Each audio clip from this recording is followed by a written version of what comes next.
Through him we have also obtained access by faith into this grace in which we stand. And we rejoice in the hope of the glory of God. Not only that, but we rejoice in our sufferings, knowing that suffering produces endurance, and endurance produces character, and character produces hope. And hope does not put us to shame, because God's love has been poured into our hearts through the Holy Spirit who has been given to us. You are being made into something eternally beautiful.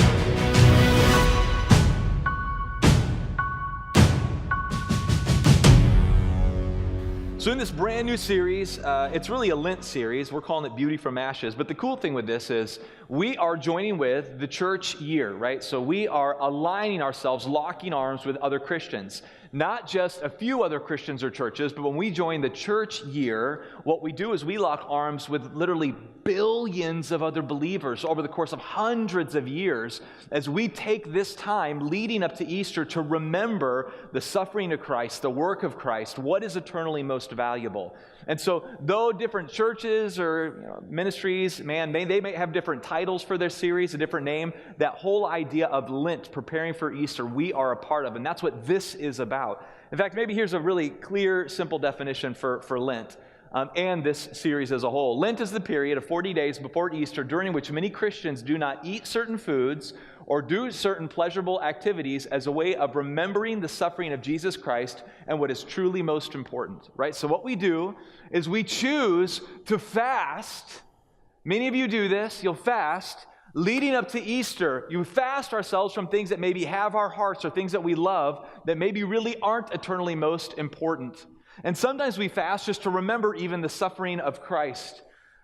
Christians also use this time to remember it was from ashes that we were made, and ashes we will return, right? Remember that life is temporary, and it's way too easy for us to fall in love with what is temporary and passing away. That's why we have Ash Wednesday. How many here have ever been to an Ash Wednesday service? Like early in the morning, you get up, get that little mark on the forehead. We even do it here.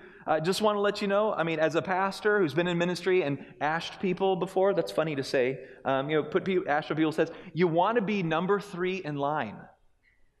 So every time the pastor grabs that little bowl and does a little scoop like this and gets it out, if you're number 1, it's going on thick, baby. And it very well may just even get on your clothes a little bit. If I did, I'm sorry, I love you. Right? Number 2 is still a little thick. Number 3, it's perfect. That's when you get the right amount on there. So if you see the pastor do this and you're second in line, you can go ahead and go in front. That's okay. You can do that. I think that's okay before God. And then after number 3, the toner gets low, and then you don't even really know you made that, morning sacrifice to get up early. So that's what you got to do. Number 3 is where you want to be. Number 3. Oh, you got it. You guys are ready now. Praise be to God. Okay, so in this series, I'm excited about it. We really want to accomplish 3 different things over the course of this, and it would be this. I want you to grow in your awareness of what really has your heart.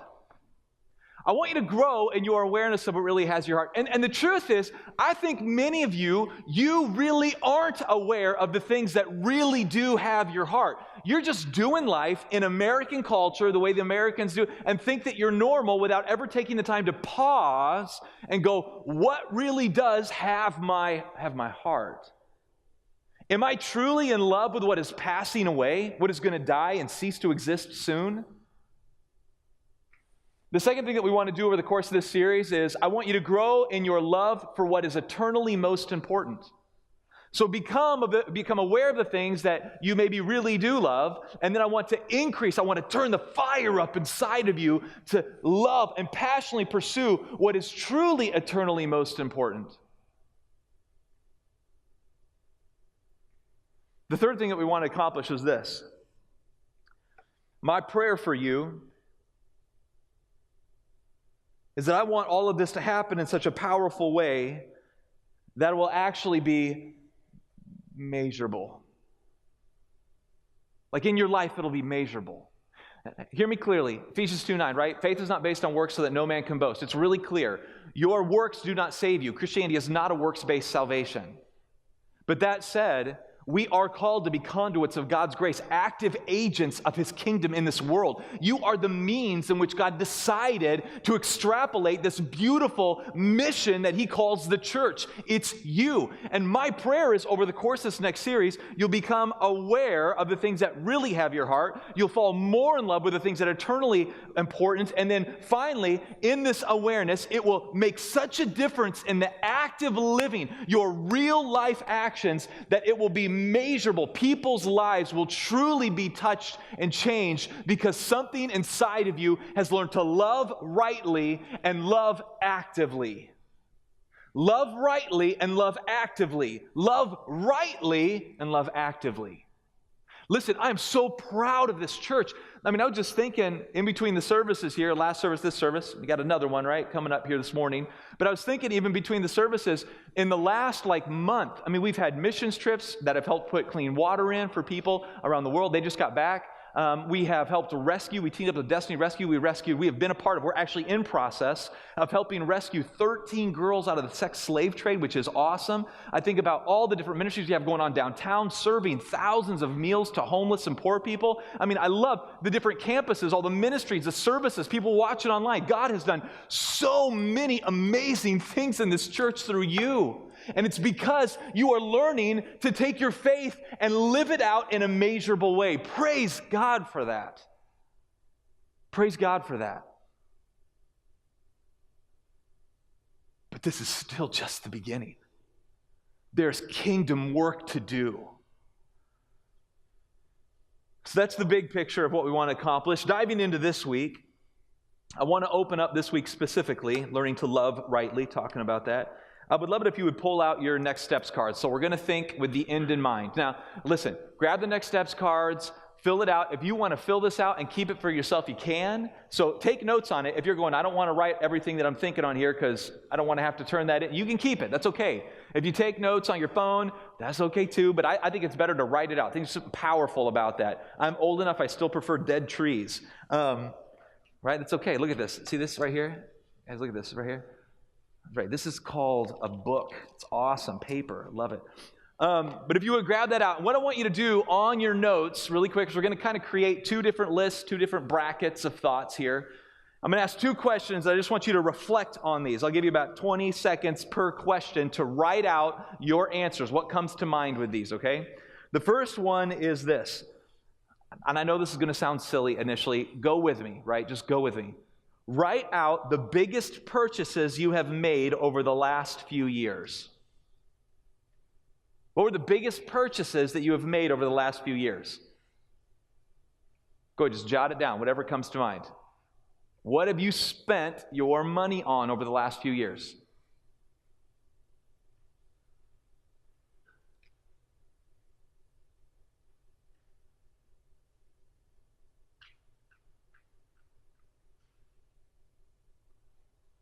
Jot it down, what comes to mind.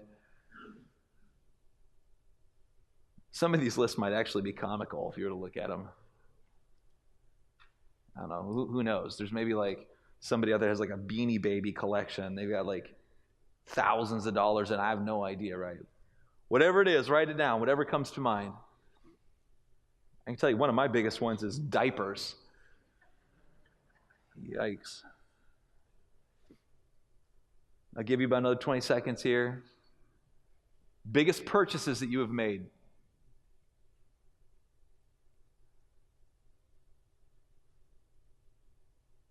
All right, next question. Next question is this. What is taking up your mind space? As of late, if you were to look back over the last maybe year, it could even be last week or two or three, what are the things that are taking up your mind space? What do you find yourself always going to in your mind? When you're sitting at the stoplight, your mind is racing, the person behind you is honking the horn, come on, move, buddy. What are the things that are taking up your mind? What are the things that are taking up your mind when you're laying in bed? What are you obsessing over? What are you thinking about? What do you get on? If we could put up your internet history right up on that'd be really scary. Your internet history right up on the wall right there, man. What would we see is taking up your mind space? What are you searching for? Your Amazon, right? And put your Amazon search history up there. What's taking up your mind space? What's on your mind? Take a moment and just write that out. Add that to the list.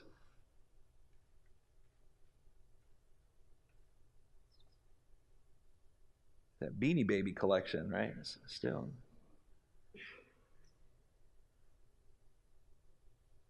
Write it out. What's taking up your mind space? What are you thinking about?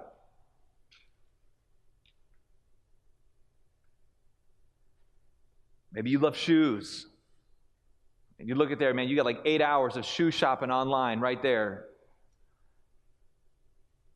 Maybe for you, you're an investor, right? Like you're always pulling it up. I do. I like to invest a little bit. And so I will pull up and I find myself, just sitting there looking at how things are doing. I mean, what is it? What's got your mind space? What are you thinking about? All right, we're going to come back to that.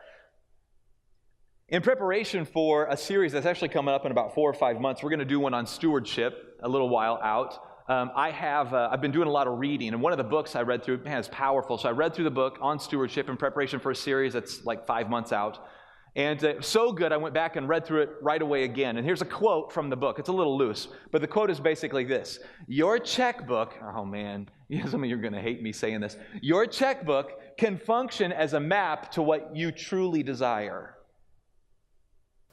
Like if you just look through your purchases, you can kind of pick out what people truly desire. And your greatest temptations, right, desires, temptations, are almost always, he's always aimed at what you desire, right? So like your checkbook and your desires and temptation, that's kind of like one little pool where everything is just kind of pulled around and stirred constantly. And it can work as a map to show you what it is that you actually really love. See, if I bump into any of you in the street and I say, hey, you say, hey, Pastor Mike, I go to your church. I'm like, oh, that's awesome. I'm so glad you're there. And I just randomly was like, what do you love the most? That would be a weird way to start a conversation, but say I did.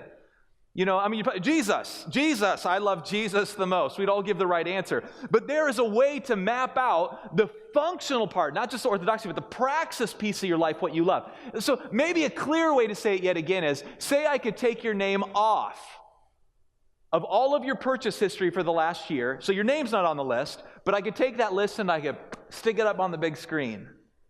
And just let everybody take about 20 minutes just to go through everything that you've purchased, your search history, right? Just like looking on there, all the things. And then I would ask the question, no names are on the list, no names on the list. And I would just ask the question to everybody, looking at all of this, what do you think it is that this person loves most? What do you think they would write about you?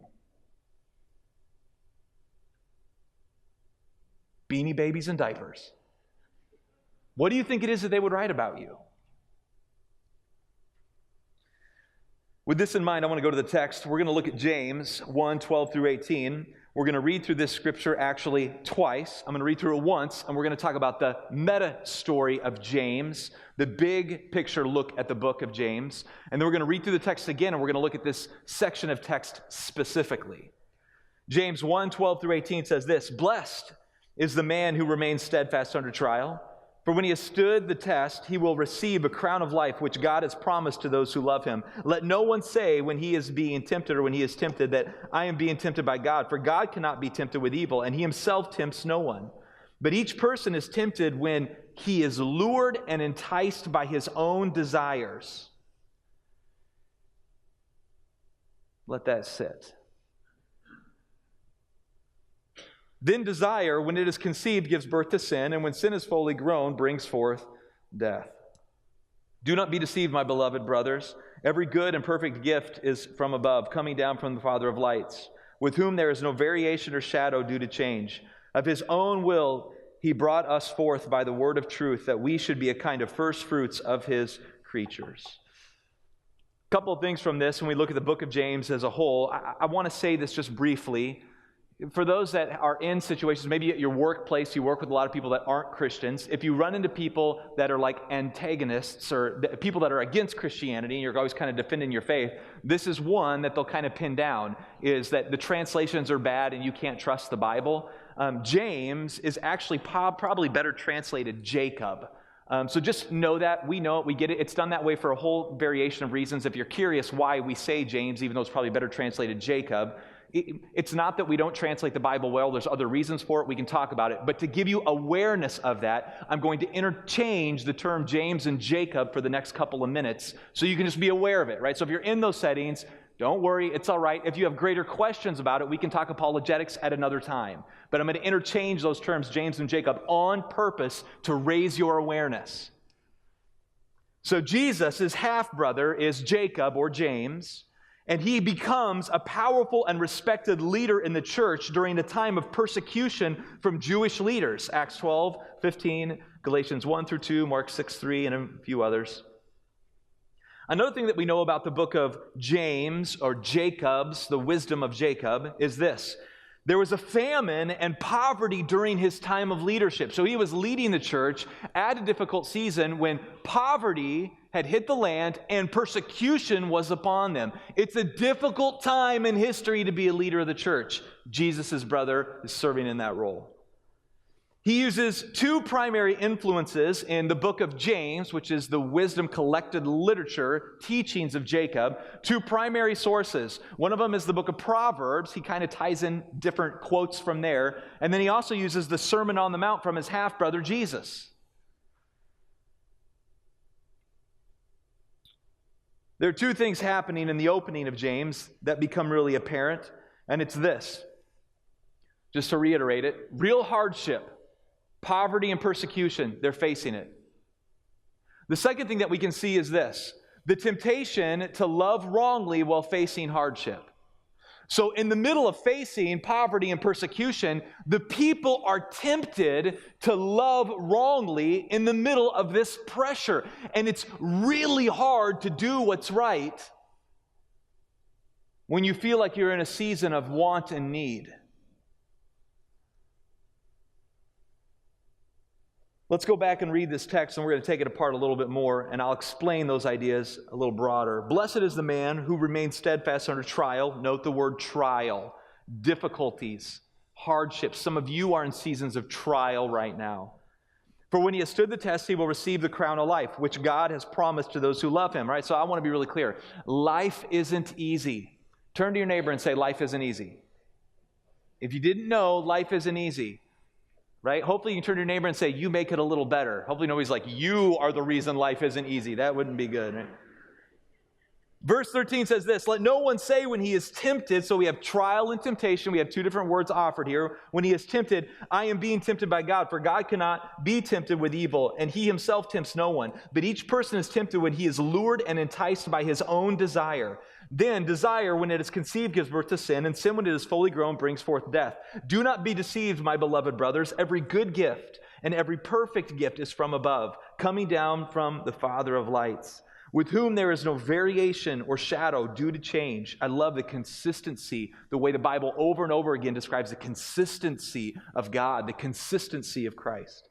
Verse 18, of his own will he brought us forth by the word of truth, that we should be a kind of first fruits. Okay, a couple things from this. Trials are external difficulties. So when we see the word trial, I want you to think external difficulties. Now this is not necessarily a hardship of your making, but a hardship that you are in because of somebody else's making.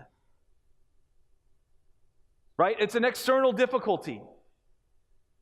You walk into it. We live in a fallen world that's broken. I hate to break the news to you, but none of you, unless Jesus comes back, is going to get out of this world alive. It's going to take all of our lives. One way or another, we're going to come to an end. It's going to be old age. It's going to be, what, the flu now? I mean, everybody's so sick. Who knows what it is, right? Cancer, you name it. One way or another, you are not going to survive this planet. Good morning. Welcome to church. Trials are the hardships that you're going to face that are external. They just are. Blessed is the person who stands strong in the middle of them, and they will come. The other thing is this, temptations are internal hungers that you do not tame or aim rightly. They're internal hungers that you do not tame or aim rightly. And some of you, you are in the middle of suffering because of your own internal hungers that you have not tamed or aimed rightly. You make the difficulty that you're in.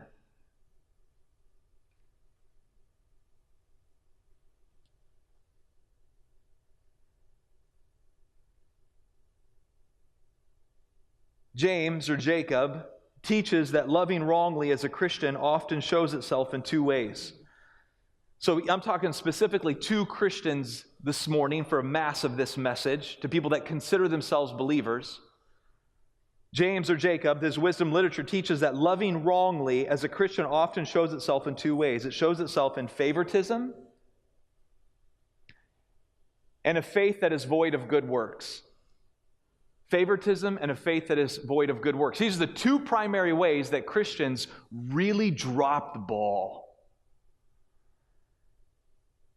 Let me see if I can explain them like this. Faith or favoritism is this: it's only giving to those who benefit you back. And I know that this stands in stark contrast to even like leadership teachings today. If you go online and you download a leadership book or listen to a leadership podcast, spend time with, invest time in people that are going to benefit you back, that are going to help push your agenda, that are going to, right? I get that. But favoritism is only giving to those that benefit you back. James or Jacob teaches that the love of God is given freely, especially to those who desperately need it and cannot repay. When is the last time you've given to somebody and there's no way they could ever repay you back?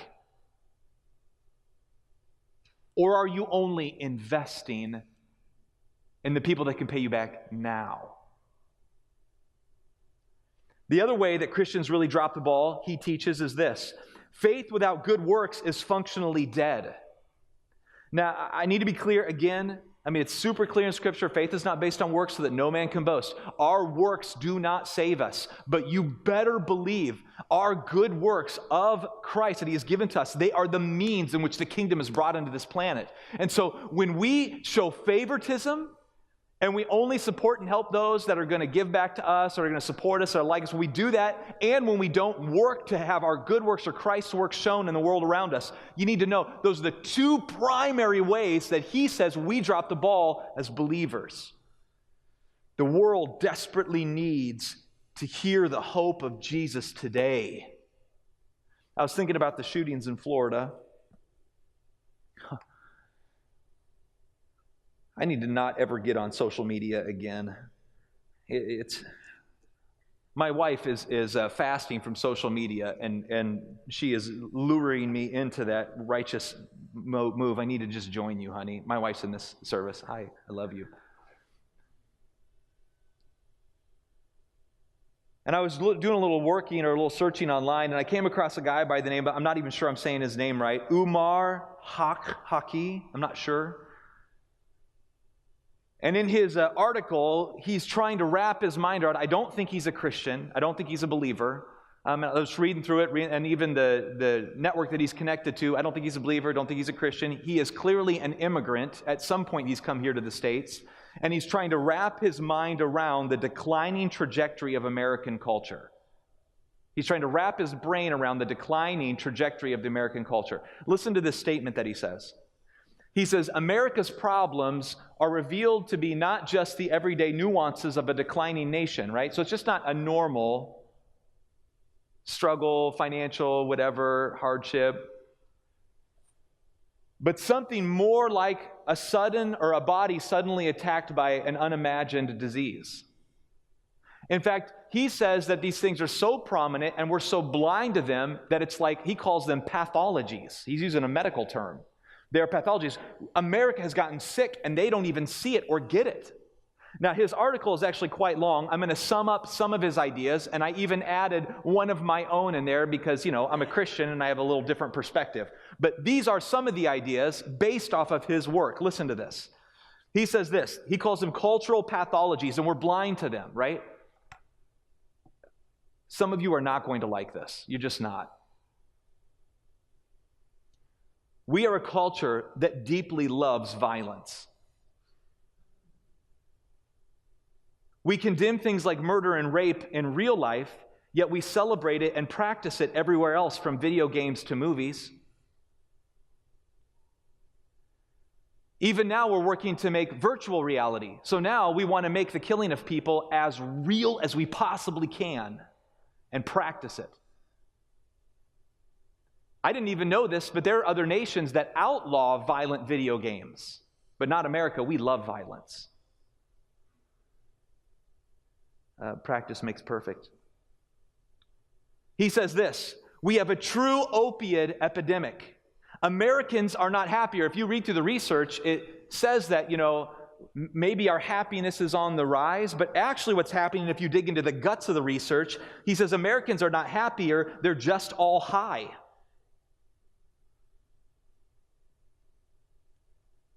We are constantly prescribing medication to offset depression and anxiety. The truth is, we are not happier, we are just becoming numb to the world around us. And he finds this really hard to wrap his brain around, especially since this is the wealthiest nation that's ever been on this planet, with the best health care that's ever been on this planet. Though none of us can afford it anymore, right? How in the world are we so miserable when we should be the happiest? There are other countries where these opiates aren't illegal. You can walk into a store and buy them, and they have a less amount of people in their culture on them. In our nation, think of this, just let this set in your mind. We have to make those drugs illegal. If we really are a place of true happiness and peace and wholeness, why do we have to make them illegal? Because everybody wants to be numb so bad. Let that set in. An outsider's view of us. And again, I'm assuming this, I don't know him personally, just picking this up from reading through his stuff. The other one, and this is one, I'm totally summing this up, and he looks at it from a little different perspective, but it's basically this idea. The family is collapsing. What once was a place of support, peace, and support, especially for children and the elderly, is no longer so. One thing that he notices about our culture that's interesting, most places around the world with an aging grandparent or grandma, they're an honor to society. You want to spend time with them. But he says in America, what we do is we put them in institutes and we wait for them to die. What do we do with the old? Retirement homes. He said that's not so in many places around the world, and not so. So we even know internally, even if I live a good life and can get near the end, the ultimate place of where I land is away from my family and lonely. And he thinks that deep down we all kind of know this. It's another place where we just want to be numb. We sanction off the elderly and let the state raise our children. Then the next one is this. He says the soul. Now this is that I'm tinkering because I'm a Christian, I'm a believer, a little more spiritual oomph. But the soul, we try to teach that humanity is just an evolved animal and surprised when they act like such. There are dire consequences when we stop believing that people have intrinsic and internal value. You want to know what's really cool as a Christian? You need to hear me. Oh my goodness, everybody look here. If you're watching online, if you're listening, whatever it is, I want you to hear me clearly. Christianity believes that you, every one of you, are incredibly, eternally, intrinsically valuable. That you are beautiful and that you have meaning and purpose and you can find it. We believe that. You are not random chance. You are not an accident. You are not something that just happened to be and when you're gone, you're told. We believe that you have intrinsic, real, eternal value. We believe that in Christianity, and some of you need to hear that.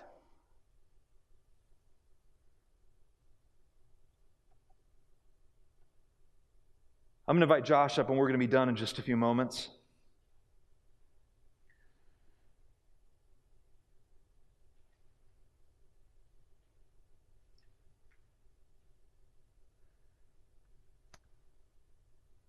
We, like those in the early Jerusalem church,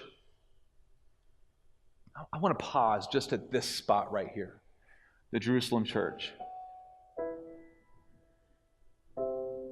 Rome. I mean, bloodthirsty, obsessed with sensual pleasure. I mean, I need to be careful what I say. We try to rate our services PG-13, right? So it's like, I gotta be careful what I say in church. But if you want to know your history, right, go back and read what the emperors did to little boys and little girls. What they would do to them before they would, in their parties, one emperor in particular, without spending too much time on it, he literally would march them off a cliff to their death while he would drink after he had abused them severely. Rome. Massively bloodthirsty. The Colosseum. hungry to watch people die. People roared at the spill of guts, gore. Rome. Rome, the place where they'd take people that they didn't like, including Christians at times, wrap them on poles, cover them in tar, and ignite them on fire to light their roads as the wealthy aristocrats would walk Rome.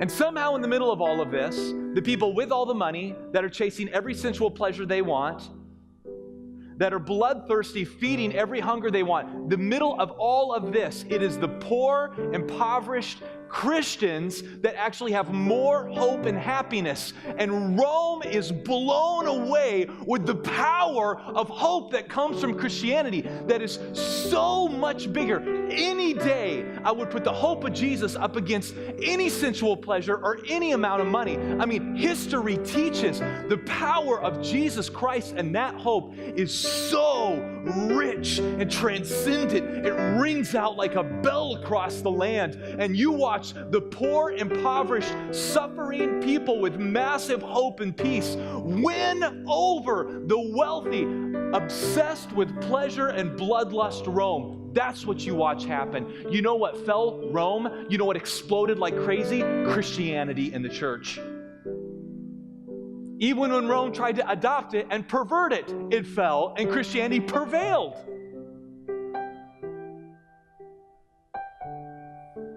We, like those in the Jerusalem church, functionally love and invest way too often in what will burn. Now, here's the important thing. We neglect what we know is truly, eternally valuable.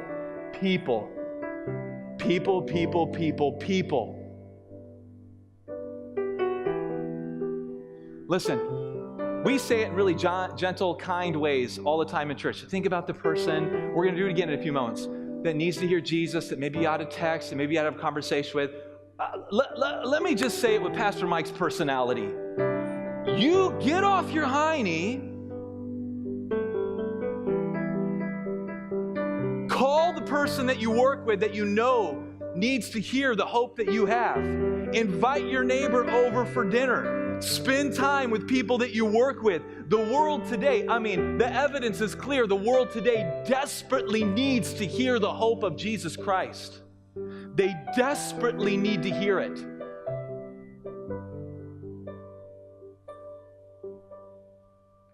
The hypocrisy of investing in what will burn, and the hypocrisy of letting our faith go quiet, faith without works. This hypocrisy divides our heart and makes the church impotent.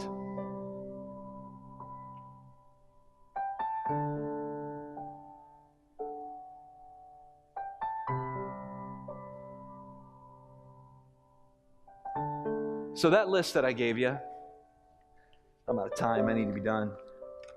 That list that I gave you, I want you to look at it again. 5 minutes. Right, this is another like welcome to church Sunday morning, right? This is Lent. I can be super bold. This is Lent season, right, baby? 5 minutes after you're dead, what on that list isn't going to matter at all? 5 minutes after you're dead, what on that list isn't going to matter at all? That shopping list on Amazon.com, the massive amount of money that you put into whatever it might be, your car, your whatever it might be, what on there, what on that list is not going to matter at all 5 minutes after you're gone?